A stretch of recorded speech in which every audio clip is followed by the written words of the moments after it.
y'all. You're listening to Criminalist Behavior Podcast. Today we will be talking about a 6-year-old little girl's body that was stuffed in a bucket and then placed on her mother's lawn by her father's girlfriend in Louisiana. This is episode number 5. And if this is your first time listening, hi, my name is Sarah Soudier, and I'm your host for Criminalist Behavior Podcast. Thank you for listening to the show, and I hope you enjoy it. So, trigger warning. This episode may contain content of a graphic nature, including descriptions of physical violence against children. Listener discretion is advised. And as you can tell by the title, this case is pretty graphic. So, Bella Fontenelle was 6 years old, and she was a kindergartner at St. Matthew the Apostle School, about 2 miles northwest of Harahan. So the night before this incident took place, Bella's paternal grandmother picked up Bella and her sister from school. They then went grab a bite to eat and visited the library. They then, after they left the library, they went and dropped their father off some dinner at his work. And then the grandmother brought the girls home to Donalon Drive. And that's where Bella lived with her father and his girlfriend, Landon. The grandmother then helped bathe both the girls, Bella and her little sister, and she helped put the girls to bed and then left the residence about 7:30 p.m. that night. The grandmother stated that there had been no sign of trouble between Landon, the father's girlfriend, and the children, and she felt that there was trouble. The grandmother said she would have never left the residence until the father got home from work.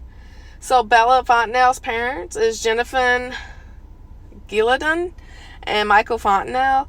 I do apologize if I did mispronounce that last name. Please, if y'all want to let me know how to pronounce that, shoot me a message or email. The girls' biological parents never got married, but they shared custody of Bella and her sister, according to the court records. Their mother lived literally one street over on Sedgefield Drive in Harahan. Michael, the father, was in a relationship with a woman named Hannah Landon. She is also known as Bunnak Lim. Landon lived with Bella's father at the Donalon Drive residence. It was a gray single-story home, and it had a very neat and tidied up yard and bows on the front door with lights. The couple had been together for a few years. Now, this is Michael and his girlfriend, and there haven't been any reports stating that there was any trouble with the father and the girlfriend. So, Bianca Cano, Bella's aunt, described Bella as beyond perfection. She stated, open quotations, "Your beautiful little voice, your funny personality, the way you dance, the way you are so delicate and fragile, your smile, your laugh, the way you expressed yourself. I can go on and on about how amazing she was," close quotations. She stated that Bella was just perfect. And a neighbor of Bella, he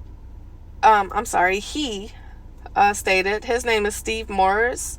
He stated, open quotations, "She had the biggest smile. She was the first one that would approach you and share just a little giggle. You know, those 6-year-old little giggles."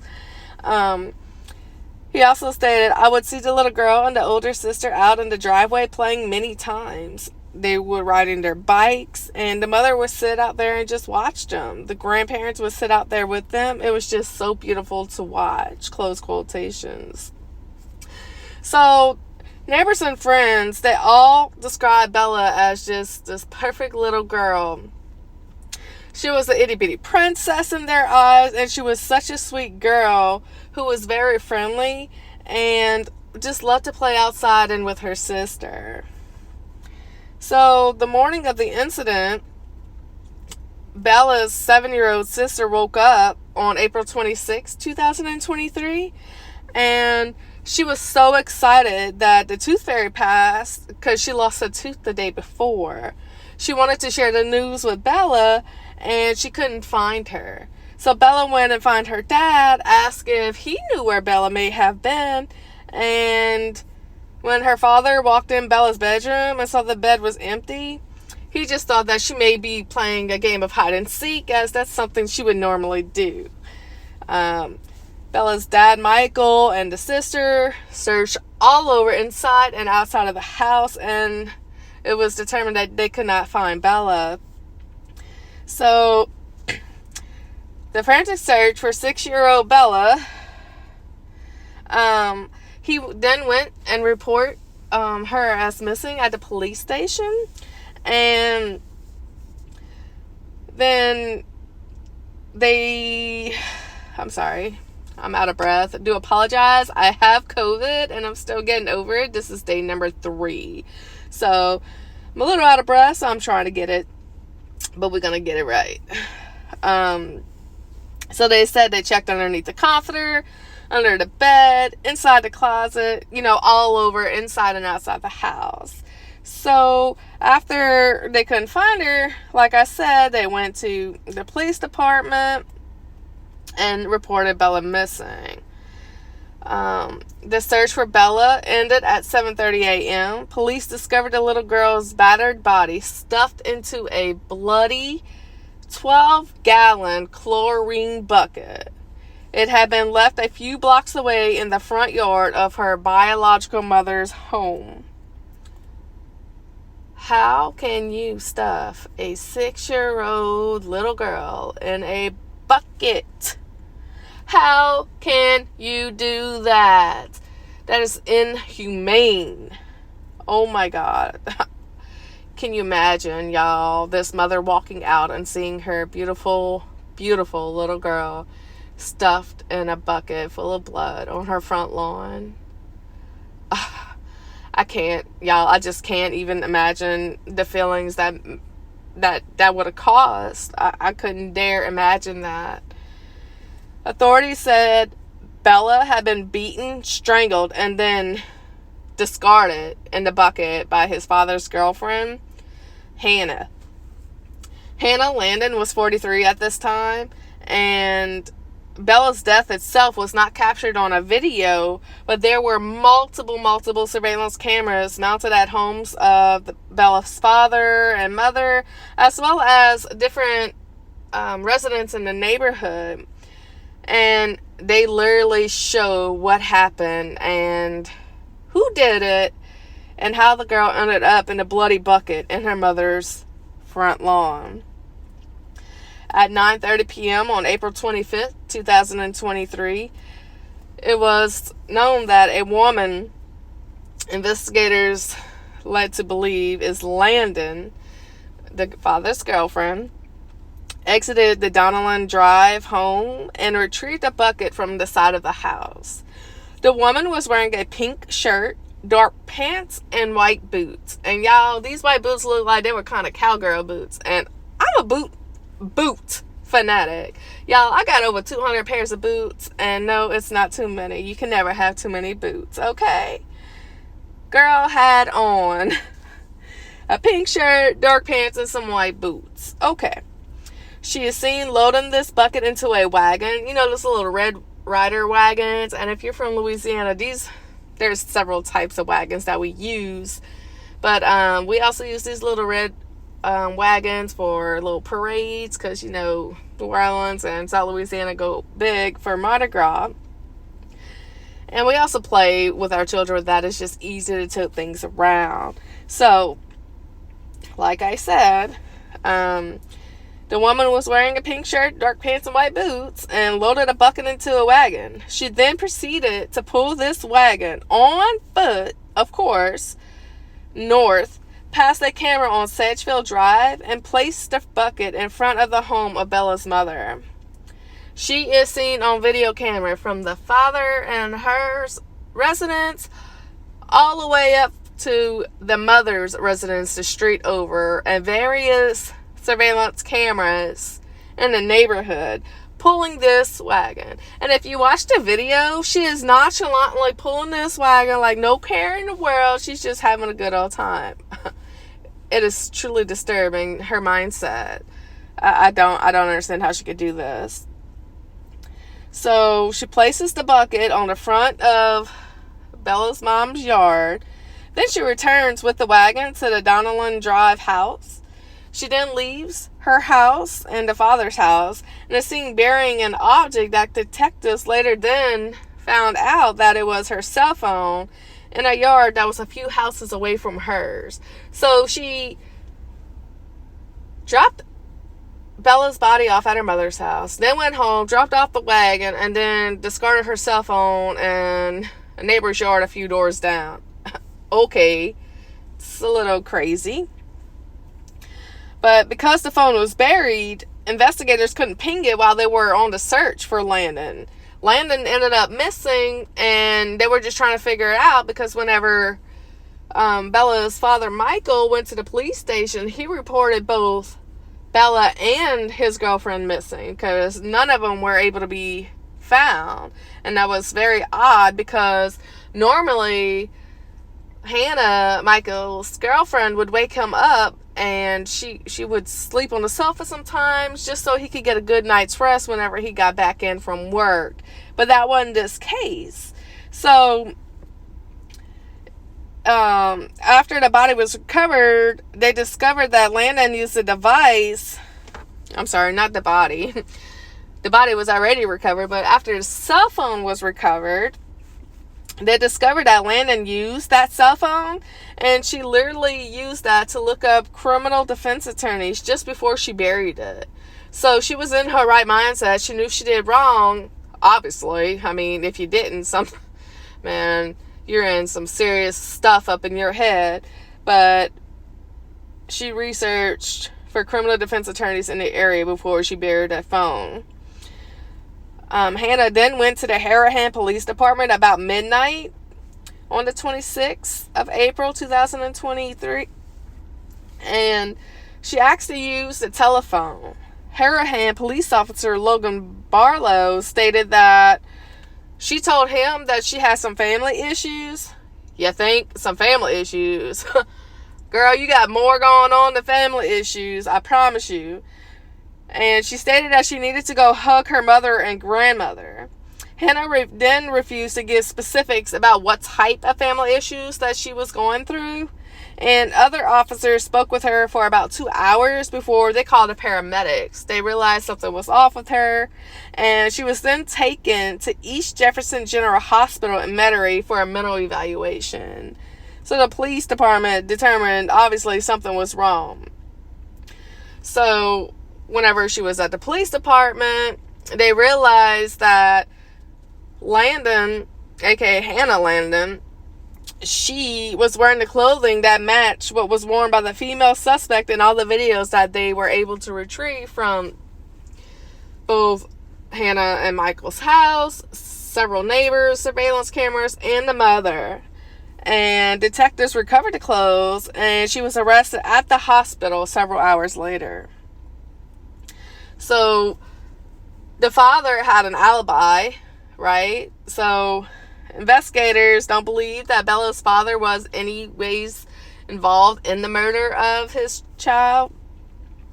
Video and cell phone pings confirmed that he was actually at work, as the paternal grandmother stated whenever they dropped him off supper. And by the time he returned home about 9:45 p.m. on April 25th, Bella had already been killed, and Hannah already done wheeled the little girl to the mother's house and placed her on the front lawn. Bella's father went straight to bed as soon as he got home from work, which was not unusual. He didn't go and see the kids or kiss them goodnight because it was kind of late. He didn't want to wake them. And he was very upset after they found Bella in the state that she was found that he did not do that. So Hannah, like I said, wasn't in bed when Bella's father, Michael, went lay down when he got home from work. And she sometimes slept on the sofa to let him get a good night's rest. But like I said, he found it odd that Hannah didn't wake him up the next morning as she normally would, and he didn't hear the usual sounds of his daughters playing and getting ready for school that next morning.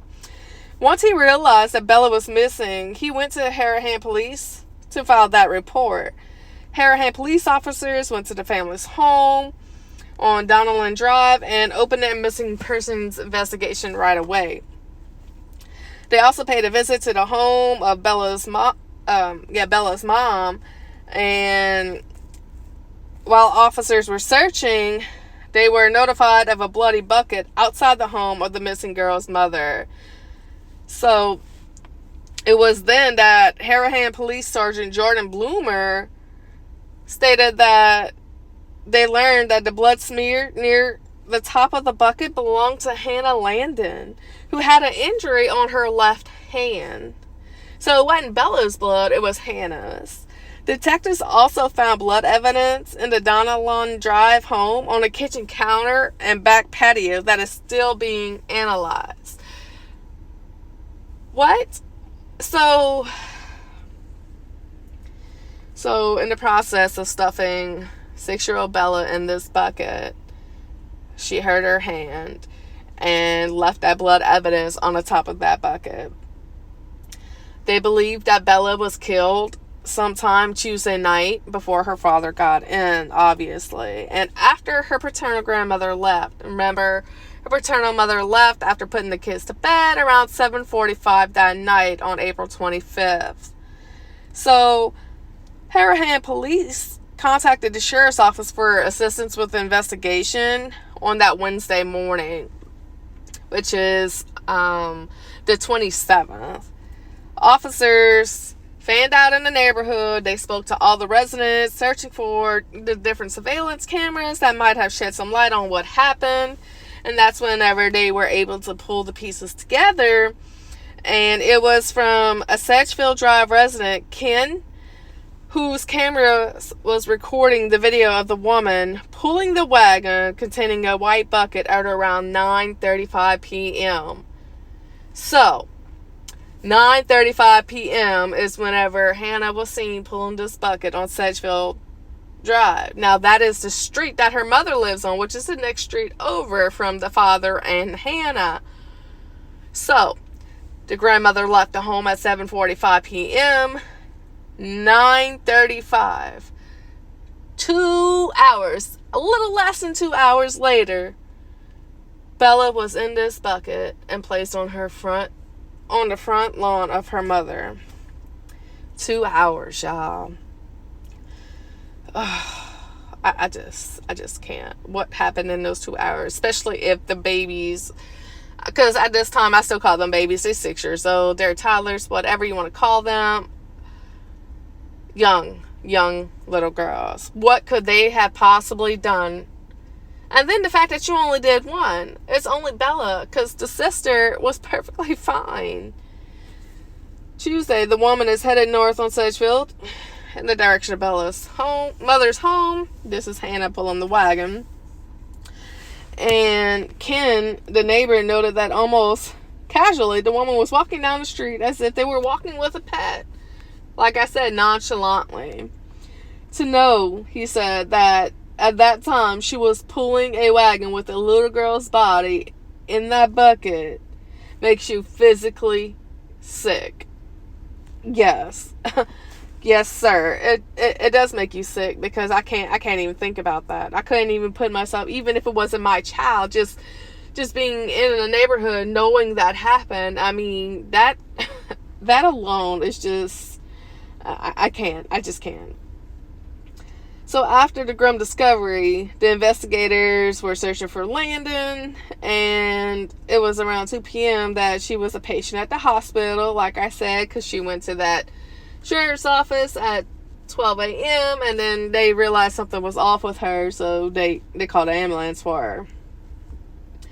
So Harahan Police Chief Edward stated that it was just a couple of hours after she killed Bella, and she arrived at the police office asking for help. Chief Lepper stated, open quotations, she seemed a little bit out of it, close quotations. She was asking for transport, so they called for an ambulance to come pick her up. And once the ambulance came to pick her up, they transported her to that hospital. So Hannah Landon was discharged from that hospital Thursday morning, and she was booked with first-degree murder and obstruction of justice. So,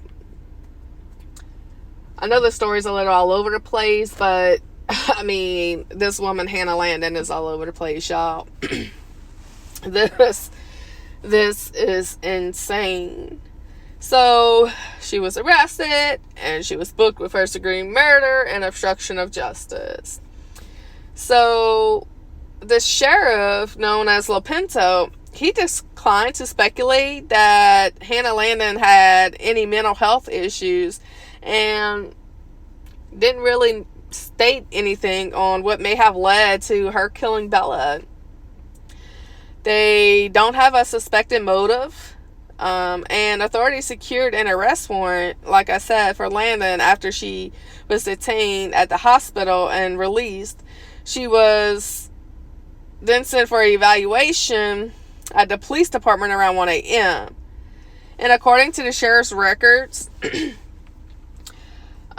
show she was booked into custody under the name Bunnak Landon. So she wasn't trying to say Hannah or anything like that. She went by Bunnak Landon. So a judge ordered Hannah Landon to be held without bond, and she could face the death penalty or life without parole if she's convicted. Yes, Louisiana is still one of those very few states that still do the death penalty. Now, if I'm not mistaken, through my recent research, I believe it's been 7 years since they did anything as far as any cases with death penalty. I know that there was a recent case, I want to say it was in Missouri, where they used nitrogen to subdue the death penalty on an inmate, and it actually worked because they couldn't get their hands on the medication that they use for lethal injections that they normally would. So, like I said, she could face the death penalty or life without parole if she was convicted. Court records show that Hannah has been appointed a public defender, and she was indicted by a Jefferson Parish grand jury Thursday and entered a plea in court that Friday morning. So they did this rather quick, y'all. And normally in Louisiana, they literally take forever. Now they do the pre-trial and then the trial, depending on how they plead. They plead not guilty, whatever, then they set themselves up for a trial. It could take a long time. It really can. So she was arraigned Friday morning after being charged with first-degree murder and 2 counts of obstruction of justice. And she decided to plead not guilty. Girl, you are caught on multiple cameras. You're not guilty, boo. You're not. She was denied bond in June. Now remember, this happened in April, and she was still in jail. And she was denied a bond in June after the judge took several testimonies revolving this case.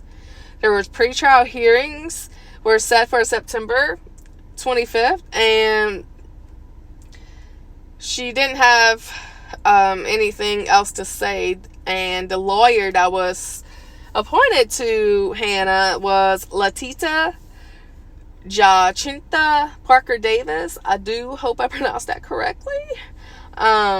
So Hannah's lawyer, Latita, stated that she didn't have any comments regarding the case, and the indictment set Landon's bail at $2.5 million. She was then held at Jefferson Parish Correctional Center in Gretna. So Landon refused to cooperate with investigators.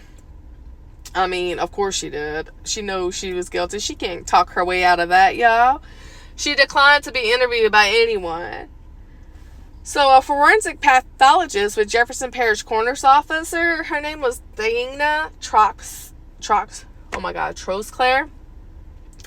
And she's the one that testified that Bella's death was ruled as a homicide. The child was, yes, very, very, very graphic. Okay.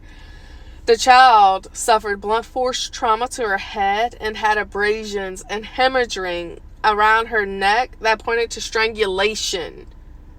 So, don't know how or what or if anything was used other than Miss Hannah's hands, but 6-year-old Bella suffered trauma to her head, bruising and hemorrhaging around her neck, and her death pointed to strangulation. And they don't really know what was actually the fatal injury, but the strangulation would play the key part in that. But you also can't ignore the fact that there was blunt force traumas towards her head. So, the principal at the school was distraught, as anybody is who is, sane and not insane, okay? And he sent out a letter to parents of that school about the tragedy that happened to Bella. And I'm going to read this letter. Now, it might be a little lengthy, but bear with me. I believe that it causes very much significant information in regarding this case. It states the following. Parents, it is with heavy hearts and great sorrow that we write to you. We have been informed by the Jefferson Parish Sheriff's Office that a kindergarten student here at St. Matthew the Apostle was found dead today. Sheriff Lopento will have a joint press conference with the Harahan Police later this evening to share more details and has asked us not to share any further information until then. This is indeed a horrific tragedy that will impact our school and parish community. Because of the very challenging and sensitive nature of the situation, and in order to help our faculty and families in processing this news, we have made the decision to cancel all classes tomorrow, April 27th, and Friday, April 28th. We hope that this will give you parents the opportunity to be free with your children. So, the school wanted to ensure that their kids didn't hear that from anyone other than their parents, so they can know how to process this information. Gave all the students the 2 days after Bella's death off, so everyone could just figure out how to deal with this particular situation and how it affected them. They stated that the daycare that was at that school would be closed. And they asked that the parish and the school explore options for the community to come together in prayer. They also offer emotional support to their students, faculty, and community whenever they did return to school. So, in closing of his letter, he stated that, know that you are in our prayers. We ask you to pray for us and for all those impacted by this tragedy. Let us pray together that the child's family and that our St. Matthew, the Apostle community, will feel God's love and mercy in the midst of this devastating loss. Y'all, the principal wrote this. I mean, this beautiful, beautiful baby girl did not deserve this. The mayor of Harahan also released a statement, and his statement stated, I'm going to try to do a little summary of it because it's rather long as well.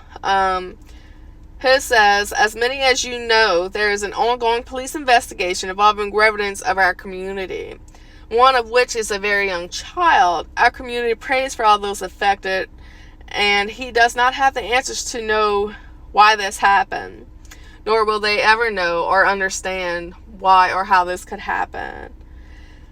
He stated that for 100 years, their community has been based on faith, family, and friendship. It's what sets them apart from everyone. things like that don't happen in Harahan. But on April 25th, 2023, it indeed did, and it shook its community. He then went on and stated that he asked each and every one resident to look into their hearts, unplug themselves from the world, go outside and talk with your neighbors like they used to. You might find one that needs help or is going through a rough time. Offer your support. Instead of complaining about someone's yard, offer a helping hand. Help them out. They need to come together as a community. They need to love those close to us and look out for one another now more than ever. And that right there, that mayor who wrote that letter, y'all, that is legit truth.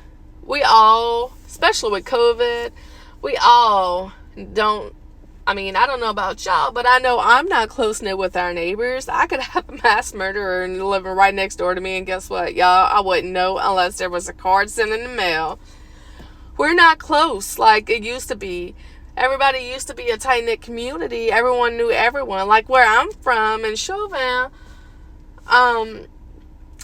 they don't have any people who don't know each other. It's a small-knit community. Everyone knows everybody, which also means everybody's business is everybody's business, even though it shouldn't be like that, right? So, anyways, let's get back to this case. I digress. So, during cross-examination, Hannah attorney brought up questions of alleged threats that was made by Bella's father. And the attorney stated that in a 2019 Harahan police report, the girl's biological mother stated that he threatened her.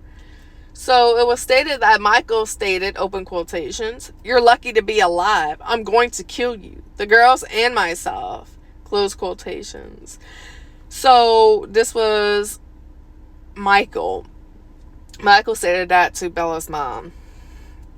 The mother also had accused the girl's father of putting a gun to her temple while she was pregnant for the girls.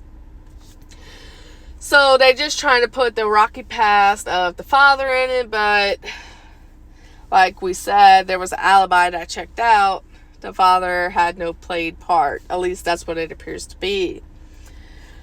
So both the girls, Bella and her sister, stated that Hannah Landon was mean and they didn't like staying at their father's house due to that.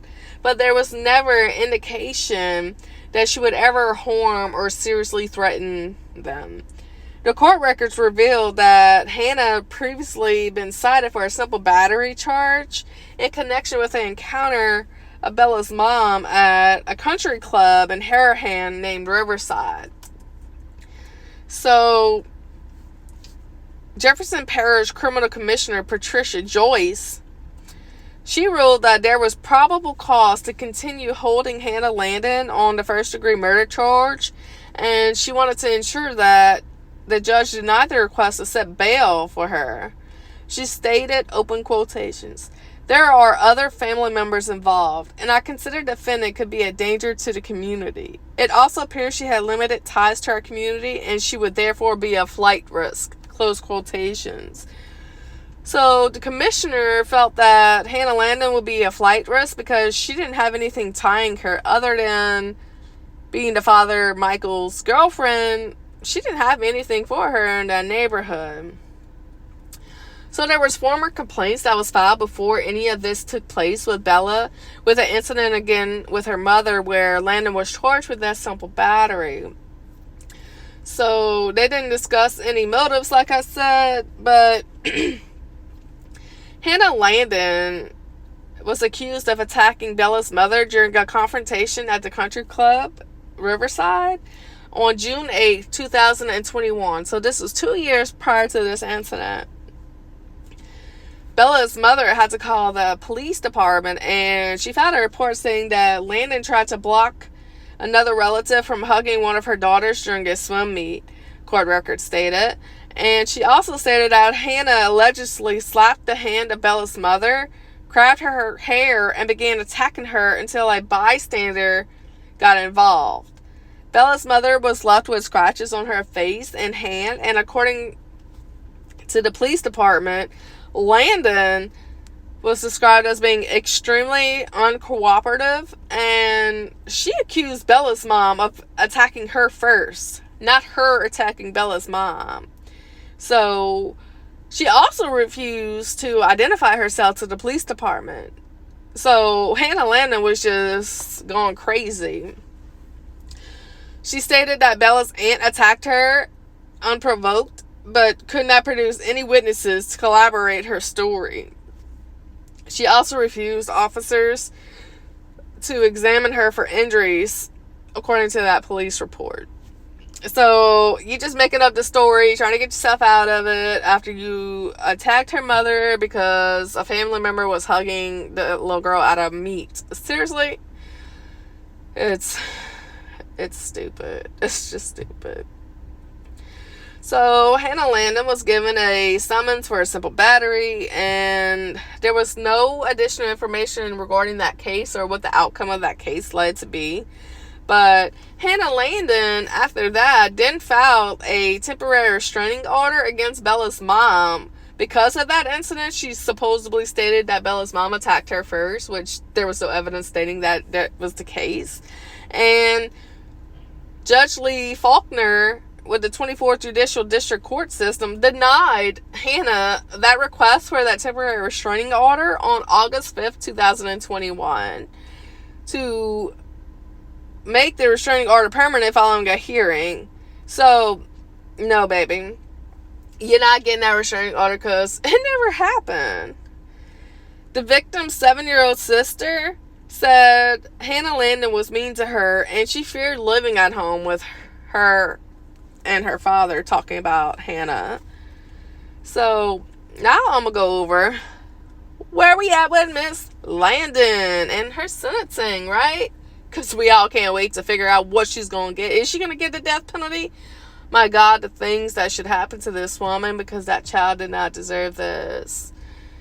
3 months after 6-year-old Bella Fontenelle was beaten and strangled and left inside that 12-gallon chlorine bucket on her mom's front lawn, a grand jury of Jefferson Davis Parish indicted Bunnak Hannah Landon and accused her with first-degree murder.